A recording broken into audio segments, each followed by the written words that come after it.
This meeting is being recorded. Okay, Assalamu alaikum everyone. Thank you so much for joining us this evening for our panel on Afghan humanitarian crisis featuring distinguished leaders and policymakers, hosted by Mohammad Ali of MPAC. I'd like to thank the event co-sponsors, Islamic Relief USA, Muslim Public Affairs Council, and the Afghan-American Foundation.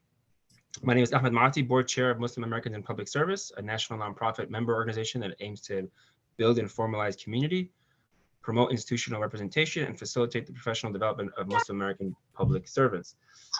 If you're not already a member, I urge you to join today for free at mapsnational.org to do your part to share your talents or learn from others in our amazing growing community. Our scheduled host for this evening, Salama Mariati, has had unexpected scheduling conflict, and standing in for Salam for this event is Mohammad Ali, who is the Director of Policy and Government Relations at the Muslim Public Affairs Council. Mr. Ali leads MPAC's work in Washington, D.C.'s office, and he began his policy career in 2010 at the United States Senate, where he served as an advisor on national security and foreign policy. He's held a number of senior level government relations positions and expanded his policy expertise to a variety of domestic issues ranging from tax policy to healthcare and civil rights. Thank you, Mohammed, for stepping in last minute. Take it away.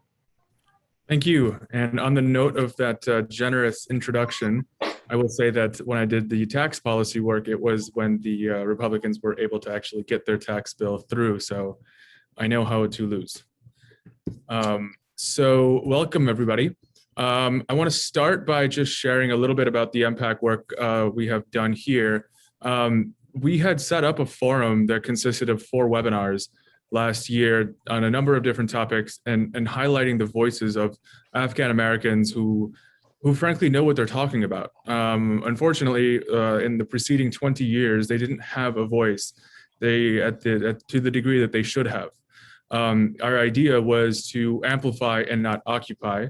And so given that actions speak louder than words, I will go to sharing the bios of the panelists today. I'll start with Anwar Khan. Anwar Khan is the president and co-founder of Islamic Relief USA. He has more than 25 years of experience working in the field of humanitarian and development assistance.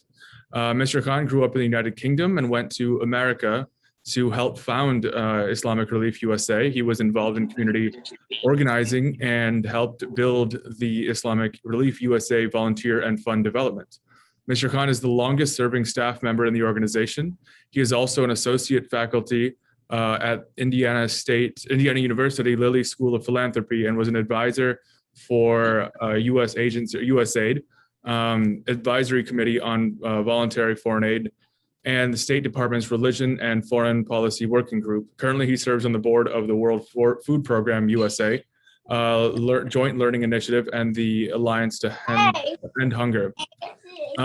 As far as format, I think it might be easiest for Anwar to go ahead and with his opening remarks, and then I'll introduce everybody else's bios as we go along. That way we kind of remember what they are, who they are, as they begin their opening remarks. So Anwar, I will kick it to you. Okay. Assalamu alaikum, everybody. First, it's an honor, mashallah, to be here and to talk to you. I will, you were talking about centering Afghan voices. I am not an Afghan, but I am a humanitarian. I have been working with Afghans for decades. My ancestry is from Afghanistan. I was born in Pakistan, grew up in England, and I've been here in America for nearly 3 decades. In December 2000, and I know Harris remembers this because he was involved in it, 500 children froze to death in Herat. They froze to death and they died of hunger in December 2000. At that point, the Islamic Emirate of Afghanistan was in power for nearly 5 years, and sanctions were really having an effect. So I went to Afghanistan in April 2000, and we did a campaign and helped to start the seed money to start Islamic Relief Afghanistan. Now that office is still in operation 21 years later. Then I went up again in 2007 with the Islamic Republic of Afghanistan. That's the official title of the government. that came after the emirate. Then I went again in January of this year, and my heart is breaking that I'm back to looking at children who may be starving. I'm speaking tonight for what I saw with the people who are still in Afghanistan. The other speakers today will be speaking about those who are Afghan refugees. The 38 million who cannot come to this country are still human beings, but we're not hearing that much about them. It is not a competition between helping the people in Afghanistan or the Afghan refugees in America. We have an obligation, I believe, to do both. It is not an option to just help the Ukrainians or the Afghans. We have a moral responsibility to do both. And in the case of Afghanistan, we were in control of that country for 2 decades. I would argue we have a bigger moral responsibility. I asked a man who was standing in the snow for hours with no hat, no jacket, no gloves, why are you standing in the snow for hours for this food? He said, I'm desperate. After August 15th, I lost my job. I haven't been able to feed my family much. I've got lots of kids, over 7 members of the family. And we're on 40% rations. If I don't get this food parcel, I'm gonna go down below 40%. When we say diet, we mean in America, we ate too much, we need to eat less. When they're on a diet, if you're 40% of 2,000 calories, that's 800 calories. How many calories until you start dying of starvation? I was in Herat, I was in Kabul. I was able to visit people's homes in parts of Kabul outside and in Herat, but in the area where I was in Kabul, they said, Anwar, it's too dangerous. You can't go house to house. Most of the families we were helping had at least 7 members of the family, and they had disabled people. There are thousands of Afghan families. It's very easy to find the poorest of the poor. We called it most vulnerable people. But what if you don't have 7 in your family, you have 6? Then you won't be getting this food. What if one of your children is not disabled? Then you won't be getting the food. So there are large parts of the country that are in need, that we now have access to, that we didn't have access to for 20 years. I was able to go to parts of Herat that we were not able to go to before. We are working in 6 provinces. Out of our 300 staff, I believe maybe 1 or 2 is non-Afghan. The rest are all Afghan. We had 220 staff. On August 15, we now have 300 staff. I went to the Indira Gandhi Pediatric Hospital in January, and I saw the children starving. They told me in the past they would have died in the villages. Now they're coming. Their mothers were sleeping on the concrete floor. 2, 3 kids were in one bed. They could only stay alive from the IV going into their mouth and into their nose and stuff. Without that, they will have died. Next door was stage 2, where they were able to eat food orally, but they still needed medical attention. They had large tummies because they had a lot of gas in their stomach due to the malnutrition. Stage 3, they go home with a little bit of food. The doctor told me everybody's coming and filming, but we don't have enough medicine and our labs aren't working. They stopped working. We pulled out after August 15th last year, the international community. We put the money out of the health and the education system. Now, some of that money is going back, inshallah, for the teachers and for I'm in a meeting right now. I can't. That money is not going. That money is not going for medicine. That money is not going for the lab work. So the doctors in Herat and Kabul I visited, and in the IDP camp in Kabul, they said, look, we can give them medical care. Somebody's helping to pay for our salaries, but they need medicine and they need lab work. When we had a baby and child malnutrition class in an IDP camp, internally displaced person, someone was telling me, look, we saved these twins. And that's a great story. They didn't die, alhamdulillah, that's wonderful. Then another woman said, yeah, but it's snowing outside and some of our family are in the snow. How am I going to provide nutritious meals like you're teaching me when all I can afford are stale carrots?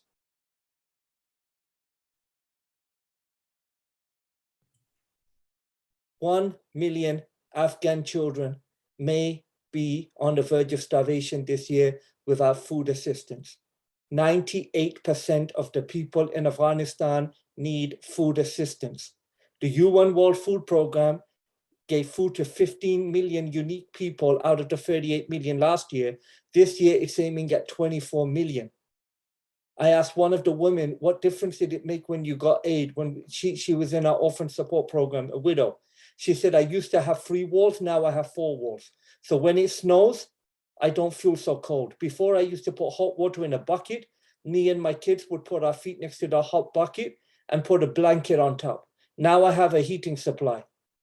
And I said, what's going on? She said, since the economic sanctions came in, the bank liquidity stopped, and the money we weren't able to send, she can no longer feed her kids 3 meals a day. Due to assistance she was getting that, she earns only $14 a month. That's not enough. So we've got millions of dollars waiting in London and in America to get to Afghanistan. It can't get there. We've been able to get some millions of dollars of supplies, but not cash there. So we are now denying the orphan, which you see in Surah Al-Maun. Have you seen those that reject of the orphan, is those that reject of the faith, is those that reject of the orphan, and they're just not the feeding of the needy? We are not allowed to send that money. It's not getting into the country. If it is, then we're having a problem getting out of the banks. So there's a de-risking problem. There's a bank liquidity problem. There's a problem of international aid suddenly being yanked. And there's a problem of the INGOs leaving. And many of the workers that used to take care of their family, now many Afghan workers are having to take care of 23 people. I know what's enough for 1 is enough for 2. What's enough for 2 is enough for 3. It's Islamic saying. What's enough for 1 family? Is it enough for 23 people? Are you going to give your kids food or medicine? Which one of your kids is going to die? These are the choices that were facing them in 2001. These are for some people facing them now, and the situation will become more acute. 3 famines in the last 5 years in Afghanistan. It takes 3 years to get over a famine. These people are dying. I knew in December, January, February, they would die from the cold. Then there's going to be the famine coming in the summer again. Then there's going to be the winter coming. And we're looking at the situation in Afghanistan for years. I'm not going to talk much about the Afghan refugees in America because my colleagues will be doing that. But I wanted to be clear, Islamic Relief USA has been working with Afghan refugees here in America. We've been working with the government, and alhamdulillah, we just got a grant from the State Department, from PRM, to work with CWS. So this is going to be a big program we're doing with Church World Service, inshallah, they're based out of New York. And we've worked with a collection of 35 refugee and Afghan organizations in America. And we're doing different things with the federal government as well. Federal government, state government, US Army, local Afghan organizations, but that's for another day. I just wanted to focus on what we're doing in Afghanistan, but we're also trying to help the Afghan refugees in the US. Thank you, Ahmed. Thank you, Mohammad. Assalamu alaikum. Thank you for that moving testimony. I really appreciate how you are able to kind of weave in the imagery, but also weave in the fact that there is they're very specific, tangible items, and that we can actually, tangibly make their lives better. At the outset, I said that I was going to give each person's bio as they were going to speak, but I think that it's probably better to go through everybody at once. On the panel, we have Tarin. He is the Chief of Staff of Operation Allies Welcome. He's a regular on news TV programs, including CNN, BBC, Fox News, and MSNBC. He also writes regularly in national and international publications like The Washington Post, LA Times, Christian Science Monitor, and Al Jazeera. He was among the 3 leading Americans recognized by President Obama for his work on national security and civil rights. Mr. Tarin is the, I will just say, Rothschild Cambridge Fellow at USC Georgetown Fellowship, and he is the author of Into Muslim America. And I will also say at the very, very bottom, perhaps many pages down, he was also the director of the DC government relations team here in Washington. Then on to Zahraa Saheb. She is the legislative director in the office of Congresswoman Veronica Escobar. She manages the Congresswoman's House Armed Services Committee work, in addition to foreign affairs, national security, intelligence, human rights, and other issue areas. Originally from Baghdad, Zahraa moved to the US with her family in 2008 as a refugee escaping war and political persecution.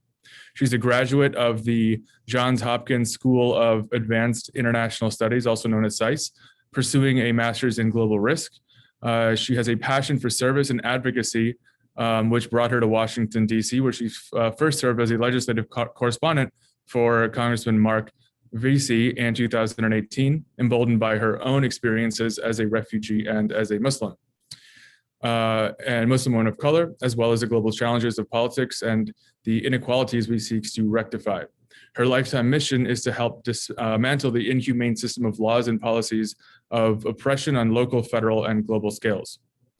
Next up, we have Wida Amir. She's the board member of the Afghan-American Foundation and is the current Washington, D.C. Managing Director of Global Kids, an emerging national organization that inspires, activates, and trains youth from underserved communities to become local and global leaders. She chairs the D.C. Action for Children Out of Schools Time Coalition, advancing the district's youth inequality development of youth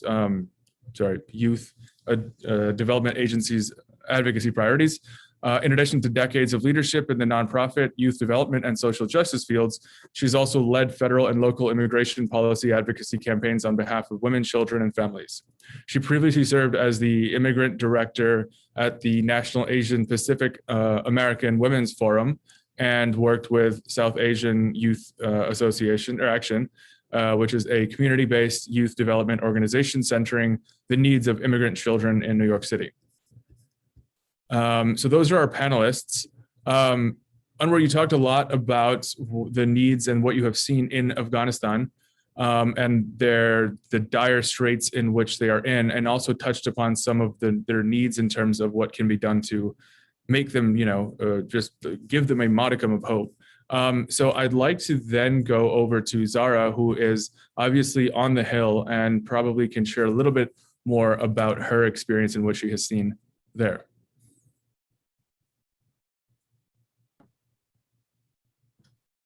Thank you, and I feel so honored to be among such a distinguished panel of such experts.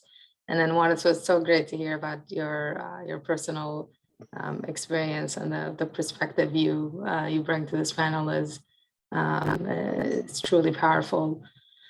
I think for Congress, it's been, well, for the entire world, it's been incredibly challenging. I mean, seeing decades worth of investment and strategy and money and livelihoods. I wouldn't say go into vain, but essentially, we couldn't accomplish our goal, the nation building goal that we ended up morphing into after 9/11. We did not accomplish, and the withdrawal. And I don't want to focus on that because I have, as all of you here, it's particularly triggering for me being from Iraq and being my family escaped from persecution by militant. I understand what it feels to be abandoned or to feel expecting to be rescued or liberated, and then seeing what could happen when that doesn't happen. And I've lost a brother to that. I have family who've lost loved ones, and it's what's happening in Afghanistan still, it's heartbreaking. And I think for Congress right now, the biggest thing, and I will say before moving into that, I mean, we've done, if we want to look at some of the more positives out of this, really, the withdrawal was not as successful and as strategic as it should have been, given that we were there for 20 years. You would think that we would be more strategic in how we remove ourselves and how we take care of our partners, our allies, the civilians there that would be facing persecution, that would be facing oppression. Unfortunately, that wasn't the case, but I will say on a positive, it was historic.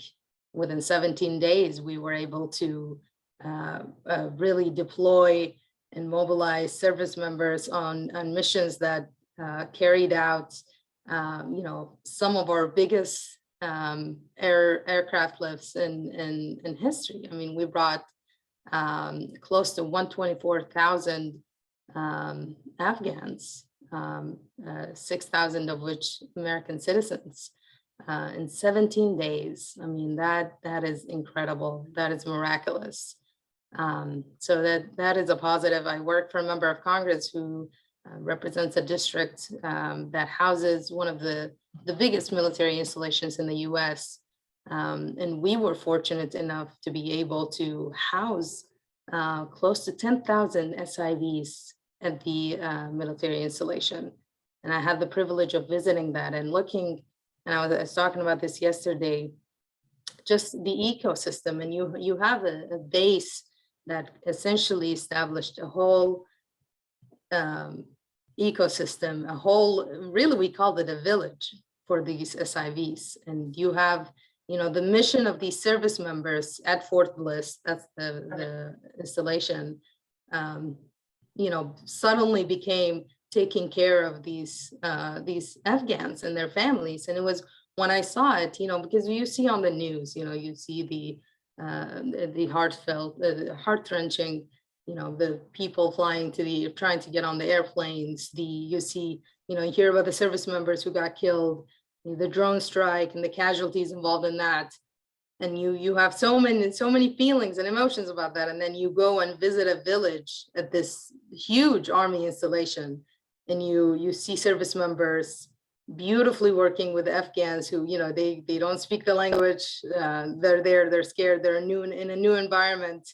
But you see donations coming in, you see women, being accommodated for, and you see little prayer rooms, and you see all these things, and you see it's almost like it's really beautiful. It's almost like the U.S. repenting for itself. Apologies for this mission that, for the way, you were brought out here, but here's for any reconciliation, here's kind of a temporary housing. Here's how we can take care of you. Here's how we're opening our arms. So I'm this is kind of a positive that I wanted to put on there, but I want to move more onto kind of the policy side of things. I think the biggest implication right now, and Anwar touched on this, is the humanitarian crisis. It's huge. 1 million children. I think the statistic that you put out there, it's disheartening. 1 million children face death by famine, being malnutrition. I mean, that is incredibly disturbing. I think the biggest issue right now for Congress is, and for the administration essentially, is that how do we help? How do we ensure money goes into the pockets of Afghans and not the Taliban? How do we tailor sanctions that we have to where they're not impacting, innocent civilians on the ground? Because the minute that we left out of there, the withdrawal triggered the worst humanitarian crisis in the history of our planet. And it's, I think it's not being given, I laugh, but there's just so much more going on in the world that it's no longer a hot topic. I feel like we're slowly forgetting about this humanitarian crisis that's literally, it's killing people, it's killing innocent lives. And I feel like I 100% agree. It's our moral obligation. We were there for 20 years. Certainly we've helped, if we didn't help build nation, we might have helped build the state, but not the nation. And certainly now it's a failed state. And, it's under the authority of a terrorist, the Taliban, which is designated as a terrorist group and internationally known as such. So how do you navigate that? How do you begin engagements with and support the people that are there, that are not affiliated with with this regime, that are not terrorists, that are not extremists? How do you support them without legitimizing the Taliban? How do you reckon with, not supporting them and turning kind of a blind eye and leaving it up to the Taliban, because now the Taliban took over, and now it's their responsibility to feed their people. Well, the Taliban doesn't care about women, doesn't care about girls, doesn't care about religious minorities, doesn't care about anybody who stands against them, whether or not. I mean, and another policy concern is women and girls. And that's been one of the US, one of our policies and things that we've been focused on, is how do we address the oppression of women? Women, enjoying things as simple as going to school and being educated.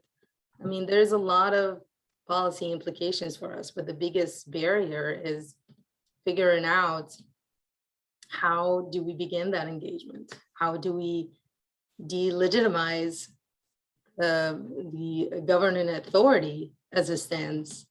I think that we are very lucky. And I'll stop there. Yeah.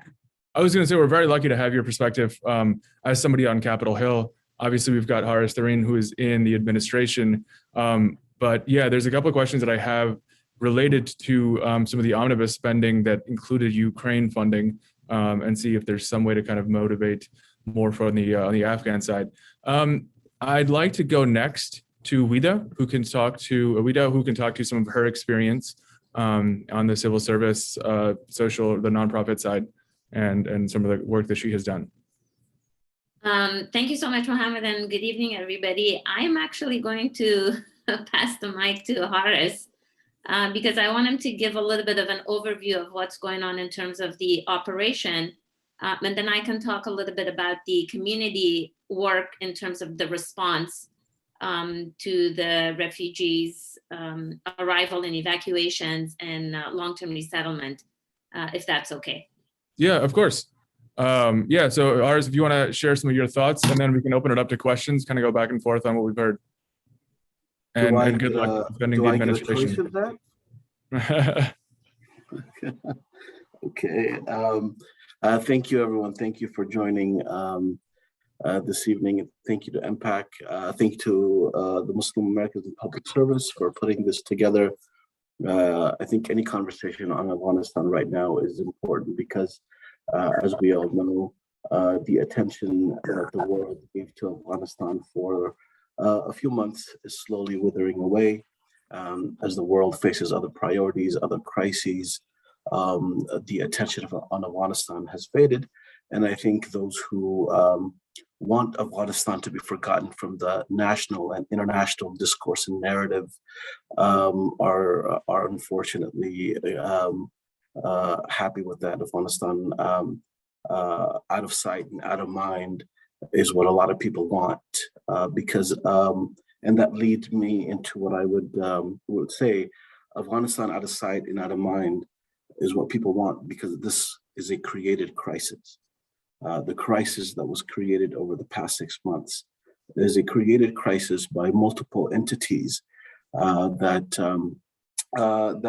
miscalculated, either intentionally or unintentionally, and has caused a humanitarian crisis, a political crisis, a crisis of legitimacy of governance, a crisis of citizenry, a crisis for civil society, for women, for children, and has really allowed a burgeoning or a nascent democracy to be handed over to a authoritarian group that is now facing a crisis of legitimacy of their own. So it is a created crisis. And when this crisis happened, of course, there was mass evacuations that took place. There were individuals, there was groups who were trying to help address the challenge. And so I'll talk a little bit about the operation, but before I talk about the operation, I want to actually address what Anwar mentioned. Anwar gave us a emotional and moving appeal of the people of Afghanistan. People are facing mass hunger, potential starvation, famine. But we as American citizens and the international community are directly involved in why that is happening. So we cannot disconnect what is taking place on the ground at this point with the actions of the international community and the actions of our citizenry and the actions of our advocacy and the actions of our engagement. So when we talk about people starving, this is not created by hurricanes, by tornadoes, by earthquakes. It is created because there are actions that are taken by the international community. And we actually, as Americans, as citizens, we have a voice in this process. And so when we talk about ensuring that the money and funds that belong to the people of Afghanistan to reinvigorate the economy, to allow the economy to stand back up, as Anwar said, there were people who were able to feed themselves, they were able to feed their families, but because they've lost their jobs, but because they don't have an ecosystem that allows them to produce, that allows them to support their family, that they don't have an economic ecosystem, that is essentially what has created this crisis and exacerbated the existing challenges like famine that had already been an underlying issue in Afghanistan. So I think what we can take, my first point would be, we have to think about how we can contribute towards lessening the crisis that has been a creation of the international community and certain groups within Afghanistan to a certain extent. So that's the first thing we have to think about, whether it's advocacy on the Hill, whether it's engaging with the administration, whether it's community building. We still have to keep that narrative alive, because that narrative is key in ensuring that we rebuild the ecosystem for the people of Afghanistan. That's the first thing. The second thing, in terms of the operation, as was mentioned before by Zahraa, the operation is of historic proportion in the US. Operation Allies Welcome, where we have so far brought in about 86,000 of our allies to the United States in over eight military bases, which have now closed, but that operation continues, was really historic. And it was a whole of society approach. It wasn't just the US government and the US military. It was civil society. It was veterans groups. It was nonprofits. It was homes around America opening their doors to Afghans, because there was a narrative about Afghans. What was that narrative? The narrative was, they're our allies. They're here. We need to support them. We need to ensure that they're safe. We need to protect them, because what did they do? They protected us and kept us safe. So that connection was, the reason that our society opened our arms, churches and synagogues and mosques and temples and Rotary clubs, the reason they opened their doors was because we connected the narrative of us as allies to Afghans as allies. And that is important. The reason I say that is we need to continue that connection. If we want to change the situation that Anwar was talking about on the ground in Afghanistan, we're going to have to keep that connection of American to Afghan alliance, allies, so that the American public can be moved by that narrative and continue to support beyond just the refugees that arrive here and our allies who arrive here, which will be, a minuscule number compared to the close to 40 million people who will be left in Afghanistan. So I think the operation was historic, and we should be proud of ourselves as a society, as a community, because we've responded. But the challenge now is, how do we take that beautiful openness that we had as a society and ensure that we don't forget the people who are on the ground, because they are our allies on the ground as well. There are many thousands, if not millions, of our allies who are still in Afghanistan, and our allies are people who are women's rights workers, human rights workers, individuals who wanted a democratic society, individuals who wanted an open, free society. People forget Afghans are really framed as victims quite a bit.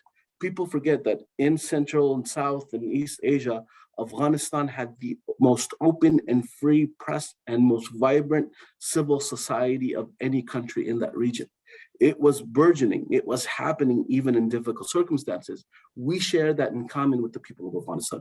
And so that we have to continue to build those commonalities. We have to continue to build on that narrative, because if we let our society and our communities forget, then that humanitarian crisis that Amir was talking about will continue to grow and become worse. Thank you. Thank you. And you made a lot of good points. The one thing that really struck me when I first read about it was how vociferously were the veterans who served in Afghanistan were advocating for the people that they had served with, or had kind of, like to your point, had been protected by. That was not something that I would have imagined to happen, but that was heartening to hear. All right, Wida, unless you'd like a non-panelist to speak before you, it is your turn. I'm definitely not trying to pass the buck here, but I did wanted to get a little bit of the framing before I started to talk about the Afghan-American community here in the US in terms of the response for the, as Zahraa said, maybe a crisis made, and as Zahraa said, a crisis created, unfortunately, through a lot of global, politics. So again, I'm Wida Amir, and I am an Afghan-American, obviously, I guess. But the piece that is important for me to point out is that I'm also a refugee. I left Afghanistan when I was 13. I came to the US when I was 16 as a refugee. And, it's astounding that for Afghan Americans, particularly the diaspora, this is sort of our fourth round, in many ways, fourth generation experiencing and living through this trauma of war, of humanitarian crisis, of displacement. Because, I was probably 4 or 5 when we lost my father, in terms of the start of the Cold War. And then we left Afghanistan kind of towards the end of Cold War.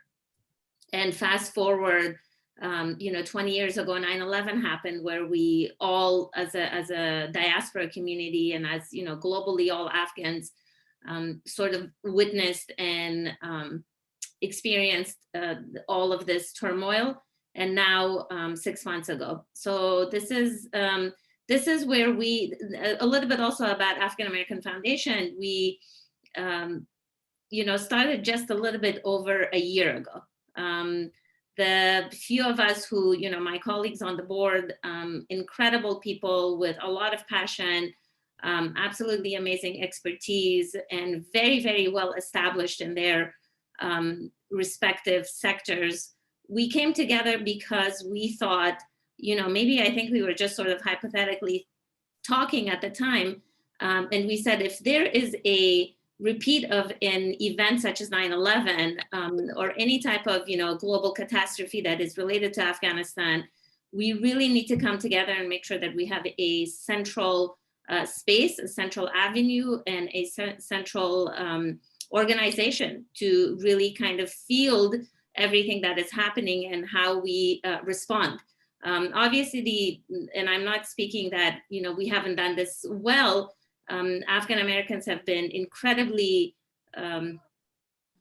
active, entrepreneurial around everything that's happening within our community, and particularly given back to humanitarian and activism activities in Afghanistan.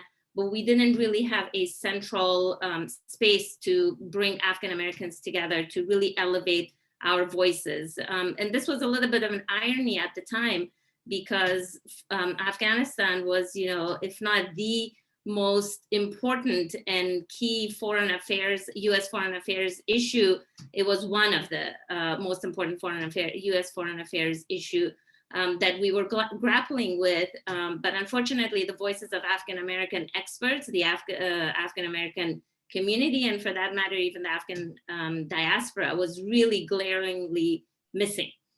So that's those were sort of the genesis of why the organization come together. And in the first 6 months of our organization, we really focused on foreign policy pieces and really putting forth a lot of advocacy around the peace negotiations that were going on at the time, and also really advocating for a safe and conscious and strategic US military withdrawal. Clearly that did not go very far, unfortunately, because everything, as we all know, moved super fast, and we fast forwarded to August. That's when Afghan-American Foundation, we all shifted gears completely to really respond to the crisis at hand. We came together, we became sort of full-time staff for the organization, including our full-time day jobs and our families and our other obligations. We organized and mobilized within ourselves and within the community, the larger community in the US, to really respond anywhere from becoming a 24/7 on-call translator to dealing with evacuating our families and friends from Afghanistan, to sitting down and really having a conversation with, for example, Secretary Mayorkas. So this is sort of the vast activities and vision that we created to have this discussion and to make sure that the Afghan-American voices center, and we definitely have a space at the table. I just wanted to give you a quick overview of what we have been up to.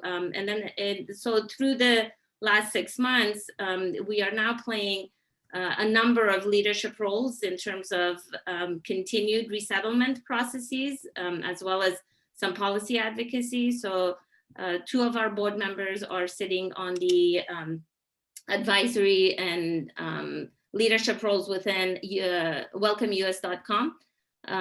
We are also sitting on leadership roles and co-chairing some of our Evacuate Our Allies coalition, which is a coalition of organizations, including, as you said, a lot of advocacy, great advocacy work by veterans. Of course, we're together with many other Afghan-American organizations throughout the country to lift up the voices, the social plight and the humanitarian plight of Afghans. I'll pause there. Yeah, thank you. I was just going to say, it's so remarkable that you're able to do your day job and then basically have a second job, and that second job is so near and dear to your heart. I just wanted to ask if the panelists had any questions they had for one another before I ask for an indulgence that I have a question.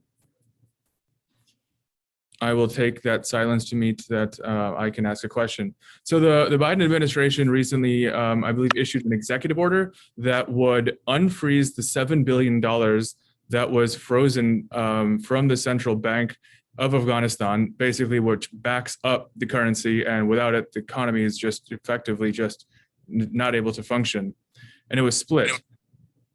What next on that?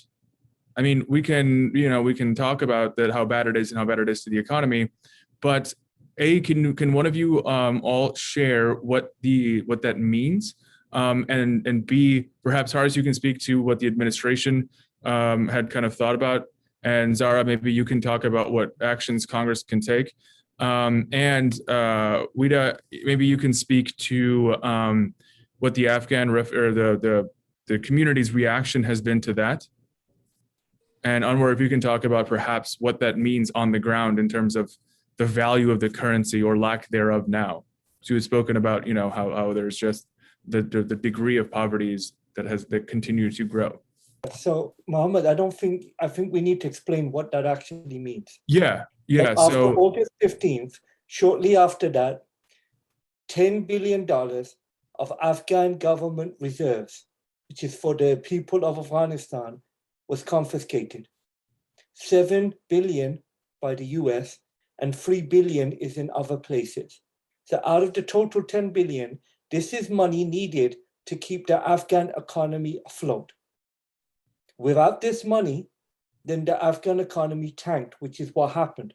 As a result of it tanking, a humanitarian crisis happened. So the humanitarian crisis is due to the economic crisis, which was initiated. Now, of course, there's drought, there was military, there were a lot of other problems as well. But the actual thing escalated when this money was frozen. Now, out of that money, it is not the Islamic Republic's money, it's not the Islamic Emirates' money, it is the money of the people of Afghanistan, and it is needed to keep the Afghan economy. We decided in the US government to take 7 billion that we had and give half of that to victims of 9/11. You know, what's the most disheartening part of that is that effectively neither one of those two parties did anything related to 9/11. I mean, looking at like it's just we took somebody's money and we've taken their money and given it to someone else. That's number one. The remaining 3.5 billion, which is needed to keep the Afghan economy going, instead is going to be going on humanitarian aid. We don't need it for humanitarian aid. We need it for the economy. right. So that's like me taking money out of your pocket and then giving you a little bit back to buy some food. Right. So this is a huge problem. And myself and the INGOs, we were very, very upset with this, and we've been talking about this. So this is exasperating the humanitarian problem. And the 3.5 billion that is going for humanitarian will not pay for the more than 4 billion that the UN alone needs. So this money is going back to Afghanistan, but it's going back in the wrong way. So that was the issue about the 7 billion. We were asking for the bank liquidity to be eased. Instead, it has got much worse. So I'm very, very disappointed with the administration for what it did with this money. Again, I know American government has spent a lot of money on humanitarian aid, and I'm very happy with the wonderful work we do, but I would argue this goes against our morals. This is not something we would have been happy with the previous administration, and this is not something that we're happy with this administration. It's making the economic matters much worse. Thank you for the insight. And I think Wida just shared a link to some more information on that issue. In fact, I think that unless somebody has, one of the panelists really has, a burning desire to speak more about this outside of what was just shared, perhaps we can open it up to the rest of the audience to see if they have any questions.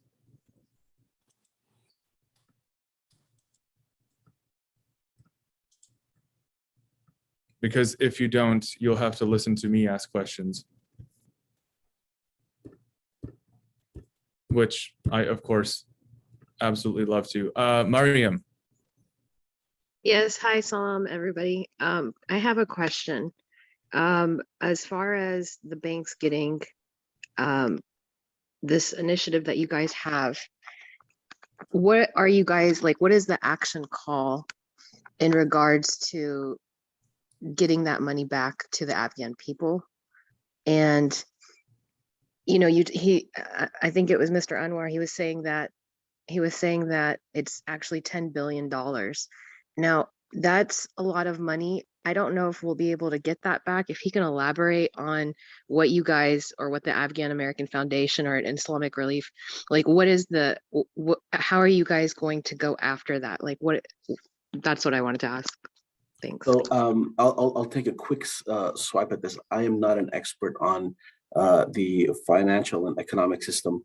That event that was mentioned, I think the link in the chat, the Afghan-American Foundation has actually brought together a few of the countries and international world experts on the banking system, on sanctions, on some of these issues. And they will be having a conversation on Monday, I believe it is. But please click that link. I think that'll be an important conversation on some of the precedents and of this issue, how it's happened before, some of the legal recourse that is available for whether it's the people of Afghanistan or folks who are here in the United States. So I would say refer to that event. I think you will get some of the brightest minds who will talk about this and be able to answer those questions. And I see Joseph's hand up. I would like to give him the floor just right after I give him a shout out for being of such help to MPAC. during our forum, the forums that we had last year. So, Joseph. Thanks. Yeah, no, I think it's a good question. Hi, my name is Joseph. I'm on the AAF board. And I wanted to make sure to respond to that in addition to what Zahraa said and say that we're trying to do three things. One, there's a lot of misunderstanding about what the EO says, which is informing and misinforming advocacy. So we want to get clear on what it says and what it doesn't say. Two, there's a disagreement on how we should engage legally. We meaning anybody of interest in this. So I think a lot of folks are exploring how to intervene in the legal case, right? So on one half of that, and then the third piece is like, how big of a distraction is this? And we're trying to have that discussion as a community because I think it's a lot of money, but what's required is so much more. And so we want to make sure that we're not also getting people to focus on a red herring on principle when the need is so much greater than honestly what 3.5 or $7 billion could do. So as a foundation, I think we're trying to drill down to those three different areas. And to Zahra's point, the event next week is meant to kind of walk everybody through those three and then leave us with some action items, right? In terms of advocacy, in terms of thought leadership, right? And how to sort of steer the conversation and in terms of like viable paths for resolution. Thank you for providing that perspective. That's really helpful to know. And Zahra's hand is up. Yeah, I just, while we're on this topic, I just wanted to add that just to kind of put it in perspective, and to Anwar's point, I mean, and I do see it as a positive. I mean, and I do see it as a test. Where is this money going to go? How is the Taliban going to act? Because the risks right now from the international community and the US and the sanctions and everything else that's been impeding funds from reaching Afghani pockets is, the risk that it's going to go and be diverted to the Taliban. So I think we're all going to watch, and I'm sure there's going to be, from the congressional standpoint, there's going to be a lot of oversight just to kind of see how that's going, what is going to happen from there.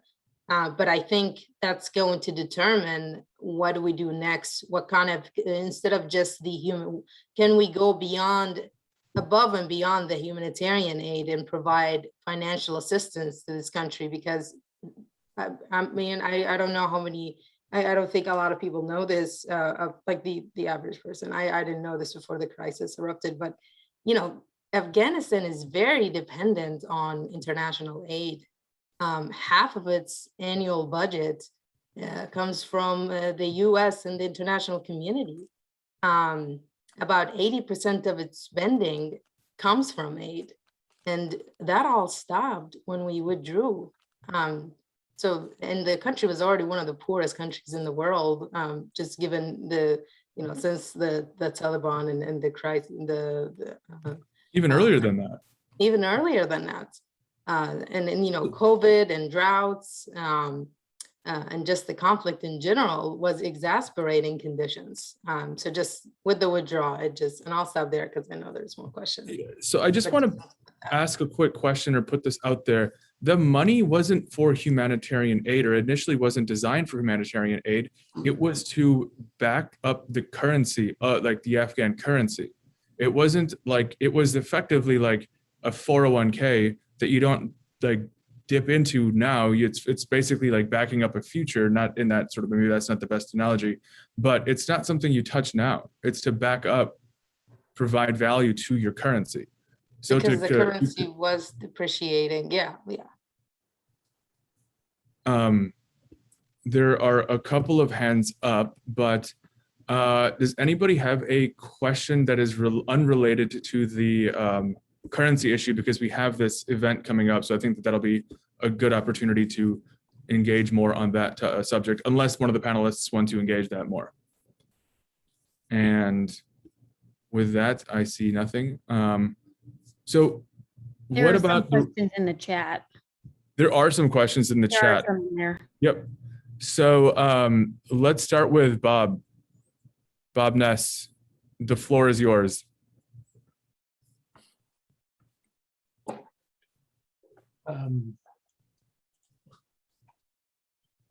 I think you have the question in the chat. So what is anyone doing about assisting Afghan refugees to get out of Afghanistan now, given that there are a large number of allies at risk and still in Afghanistan? Haris, I'd love to hear your perspective on this. And Zahraa, I'd love to hear your thoughts, given that you had a chance to actually visit some of the places that they were being housed in. So Haris, do you want to start?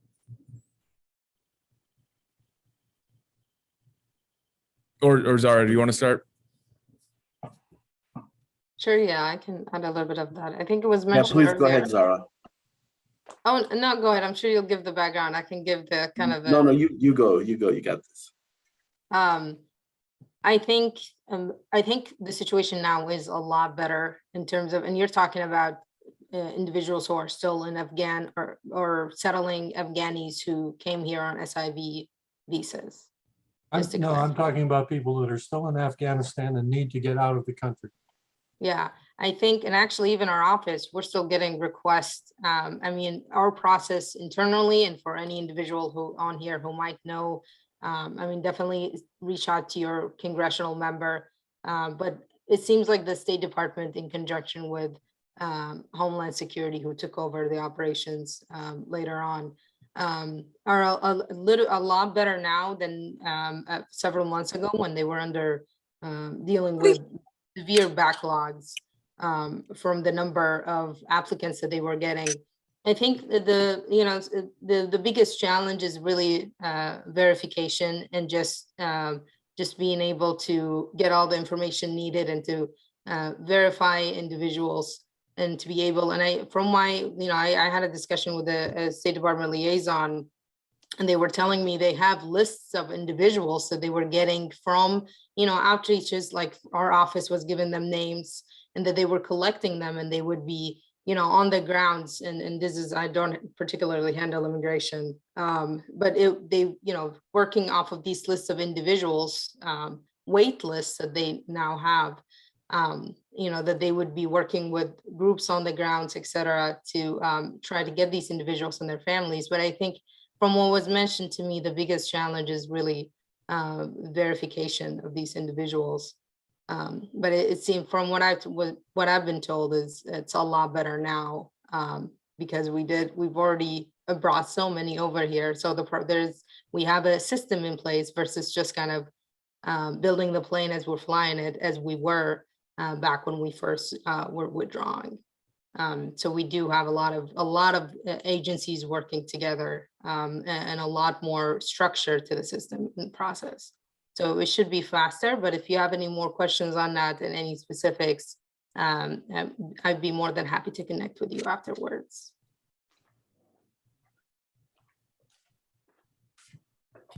I've heard estimates as high as 300,000 people that are at risk, who want to get out, have no way to get out.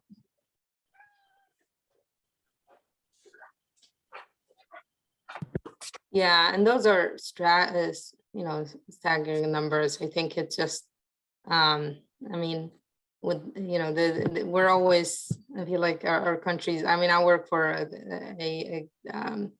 district that represents the U.S.-Mexico border, so immigration is still a topic, and that's sensitive. That we're still, even though we want to bring these allies and partners, and we did, in historic numbers, there's still, how do we make sure we're not bringing in, Taliban sympathizers, et cetera. And we brought a great number here. And again, like I said, we do have a system in place that's allowing for way more expediency of the applications.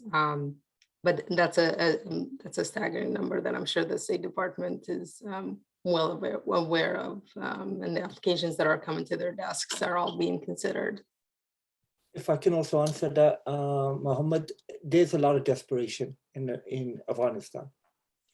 People want to get out. They don't see America, Bob, as an option. They're seeing Germany. I keep on hearing, I want to go to Germany. This is what I carried on hearing. People want to come to America, but they feel it's extremely difficult. We've shut down our embassy in Afghanistan. That embassy is based in Qatar. We have chosen, because we are isolating the Taliban, that means also unfortunately, we're isolating the people of Afghanistan.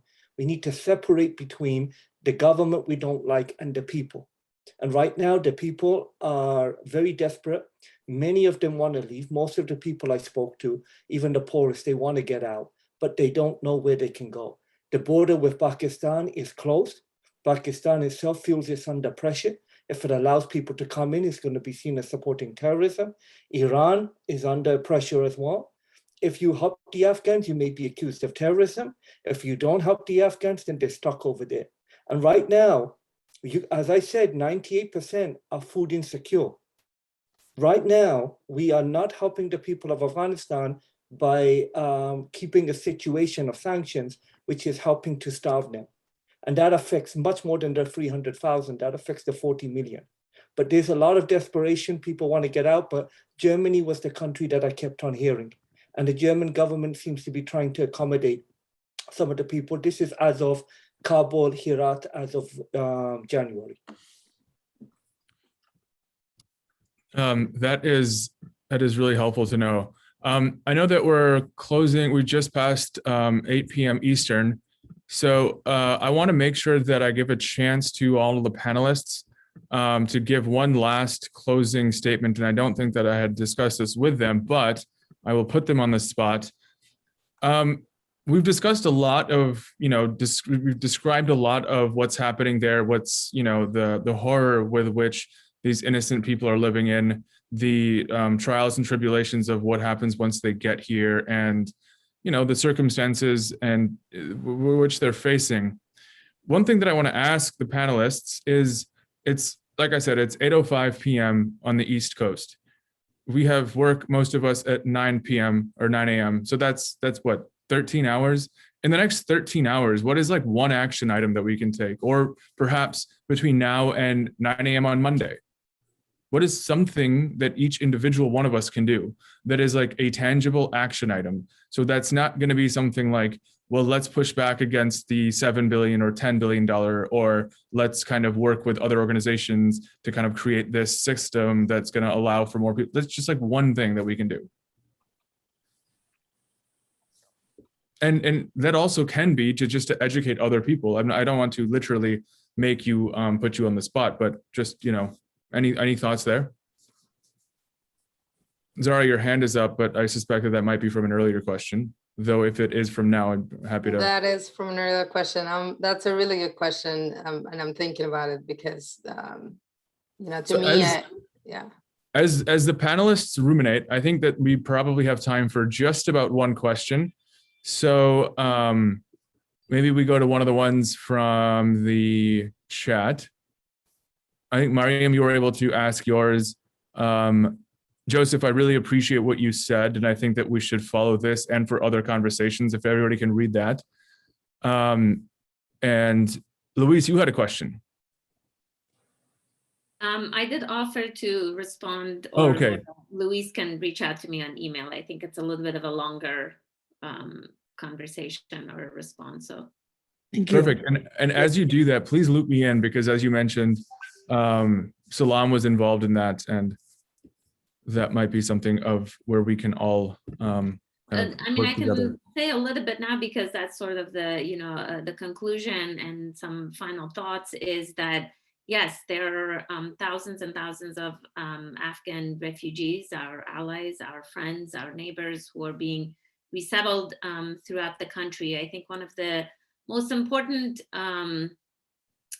things to walk away with is to remember that probably in each of your communities, the resettlement is happening.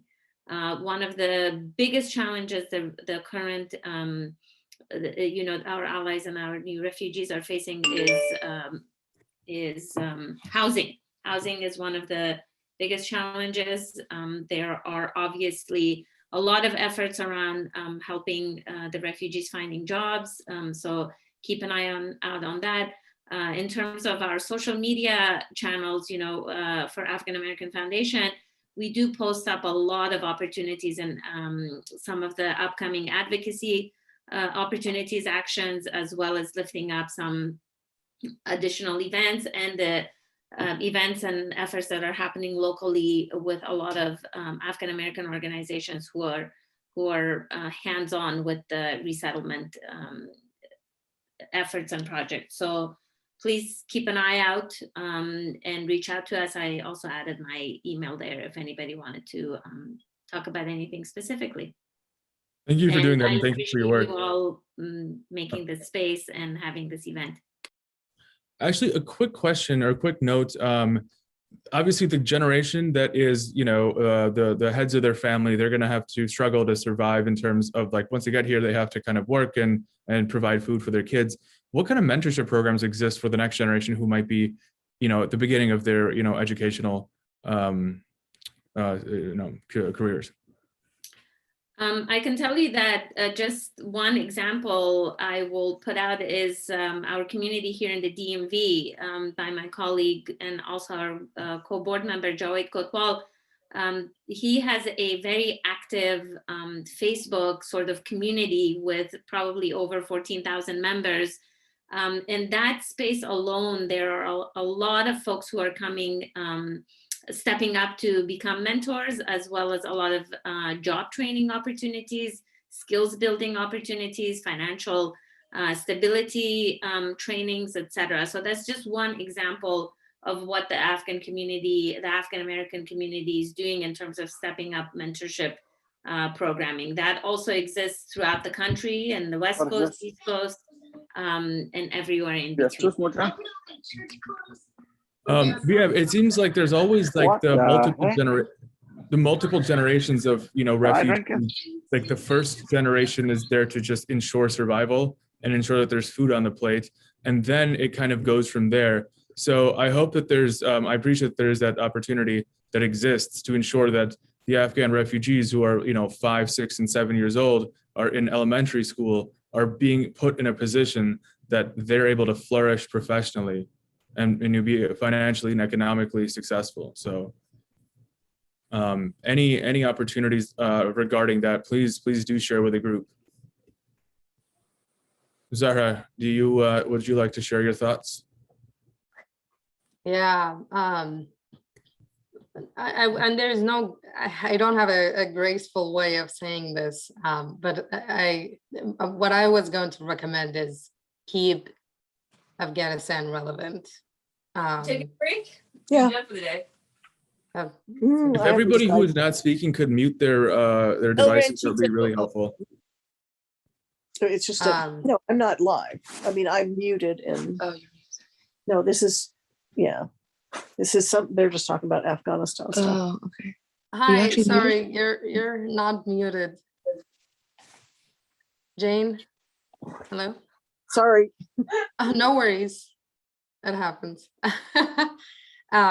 Yeah, keep Afghanistan relevant. There's a lot going on in the world right now, and especially with Russia and Ukraine. I can tell you right now from staffing a member of Congress on the committee that deals with defense and military, the conversation has drastically shifted from Afghanistan, terrorism, extremism, countering authoritarian regimes, to now Russia and destabilizing China and Ukraine. All important topics. I think important national security threats that are shaping our foreign policy and Biden's priorities from here on, after withdrawing from one of the longest American war. But I think the humanitarian, and we often don't put human rights at the forefront of our foreign policy, and I think that's a problem that we have. That's what we're lacking in our foreign policy and our positioning and posture in the world, unfortunately, and that's my personal view. So I think as much as you can, you live and you're represented by a member of Congress, reach out to them, send them a letter, send them, call their office, talk about the humanitarian crisis in Afghanistan, so that they're reminded that this is still a priority for you, and they continue to legislate on behalf of the concerns that you make. I think what's happening in Ukraine and how the world has beautifully to say have come together to support. And Mohammad, you mentioned the supplemental, like Congress just passed a 13.8 billion supplemental for Ukraine, rightfully so. But I think the world is almost like conflict for it's Arabs, almost as if like Afghanis, it's normalized. It's almost the world is Yeah. desensitized. It's almost like we People should in- be living in trauma and dealing with conflict and be in destabilized countries. But when it happens to a Western country, a non-brown person, then it's disturbing. It's difficult. It's we should all like come together and support as much as we can. But I think a CBS anchor actually articulated exactly that. a lot more gracefully, I'm sure, but you get the point. It wasn't graceful in terms of what was said, but it feels like, yeah, it's like a video game almost that you're watching on TV just to kind of do something in the evening. 2 points I just want to add to that. There are, on the letters note, yes, as having been an advisor on the Senate for so many years, a lot of times it does have some degree of impact what their constituents are saying. So I highly recommend that both in the House and Senate side.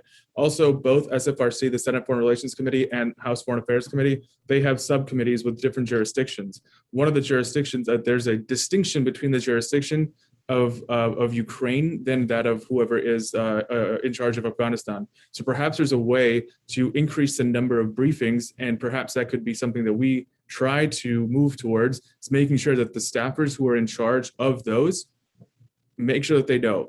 My role as a moderator is to not keep talking, so I will stop. But I believe Horace had to jump, but if there are no final questions and there are no final thoughts from anywhere. Could I do my final thoughts? Oh, sorry, yes. So just my final thoughts. There are 4 asks. I'm talking to people who are activists and who are, some of them are activists, others are part of the government. So these are 4 asks, please. 1 is we need to put pressure, whether that be letter campaign, talking to your congressman or however, congressperson, however you do it. 1, bank liquidity. We need to make sure that the economy is working. Just because we don't like the government of the Taliban doesn't mean that the women and the girls that we say we're helping should starve because of the economic crisis that we're worsening. So that's bank liquidity, number 1. Make it better, not worse. Number 2, bank de-risking. All of the money that comes in America has to go through 4 correspondence banks to go overseas. There was a mention earlier about experts. I've been working on this for years. I spoke at the World Bank on this issue.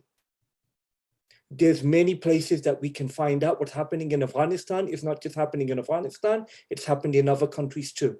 So the de-risking is a problem. This is from our Treasury Department. The banks are scared that because of that they'll go to jail and there'll be other sanctions from the Treasury Department. So it's very difficult to get money into conflict zones, whether that be Syria, whether that be Yemen, whether that be Afghanistan. So that's a big problem. When I spoke to people at State Department USAID, they agreed. Nobody disagreed with that. They understood that the liquidity is a problem. They understood that the de-risking and the Treasury Department can help to ease the de-risking.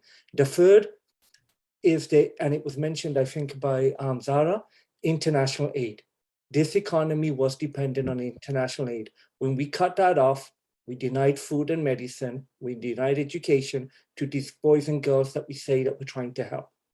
And this is coming from governments all across the world. I'm not talking about any one government. The last thing is we need the INGOs to go back to Afghanistan who left wherever they came from. One of the reasons that people are concerned is that if you talk to somebody who might be Taliban, then you yourself might go to jail. This is the concern. When I went there, I didn't talk to anyone from the health ministry because I didn't know which one of them were Taliban or not.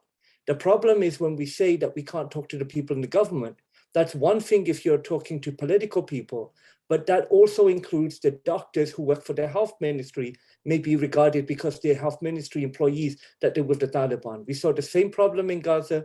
We see the same problem here. We've seen it in other countries. So please, we need to find a way that whether local Afghan NGOs or international NGOs should be able to feel free that they can work over there and they won't face any consequences from our government if they do anything inadvertently, like just trying to work with the people who are actually helping without a political agenda. Those are the four main asks. I said it to State Department, USA. I need you all to please remember. When I came back from Ethiopia on August 12th, when people were dying, nobody wanted to talk about that because August 15th was Afghanistan. When I came back from Afghanistan in January, and now in February, March, people want to talk about Ukraine.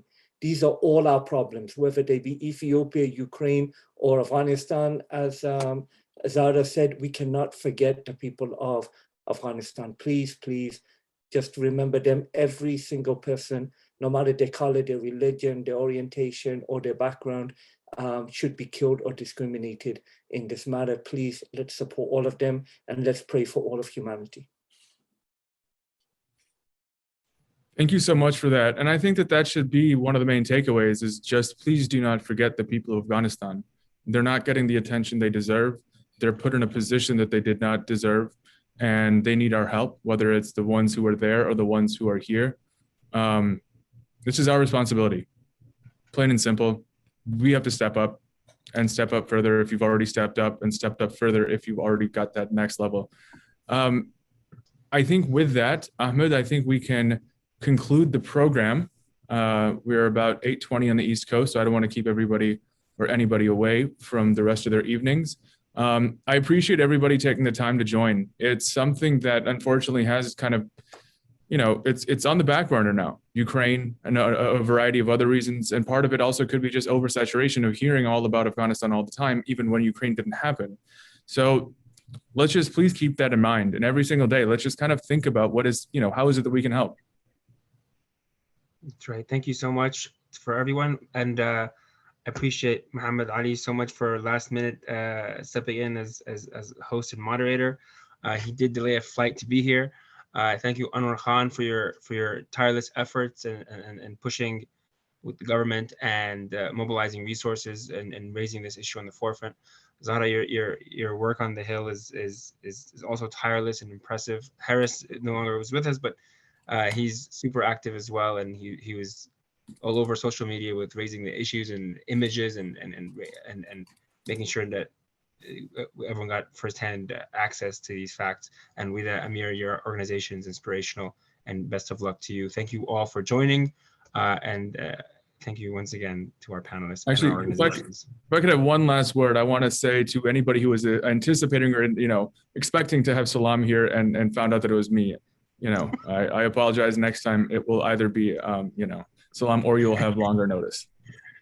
Yeah, no, you were great. Thank you to MPAC, to Afghan-American Foundation, and Islamic Relief USA, of course, for your co-sponsoring this event. Thank you all, and have a good evening. Thank you. Assalamu alaikum.